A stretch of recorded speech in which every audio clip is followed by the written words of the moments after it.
Hi, I'm Mike. I'm Scott. And I'm Mark. We are your screen machine product support team, and here's another quick tip. Today's quick tip is going to be on the 514 TS and the 514 TS3.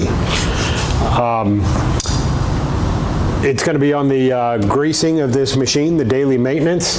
You can use this reference sticker that's located on the control panel. It's going to have a diagram on the top with reference numbers. If you look at your reference number down here, it'll tell you where it is on the diagram. First one's going to be screen bearings. There's going to be 2 of them. You want to grease them every 8 hours of operation, and you want to add 5 to 6 pumps of grease. On the reference number 2 is going to be conveyor bearings. This is a 514 TS.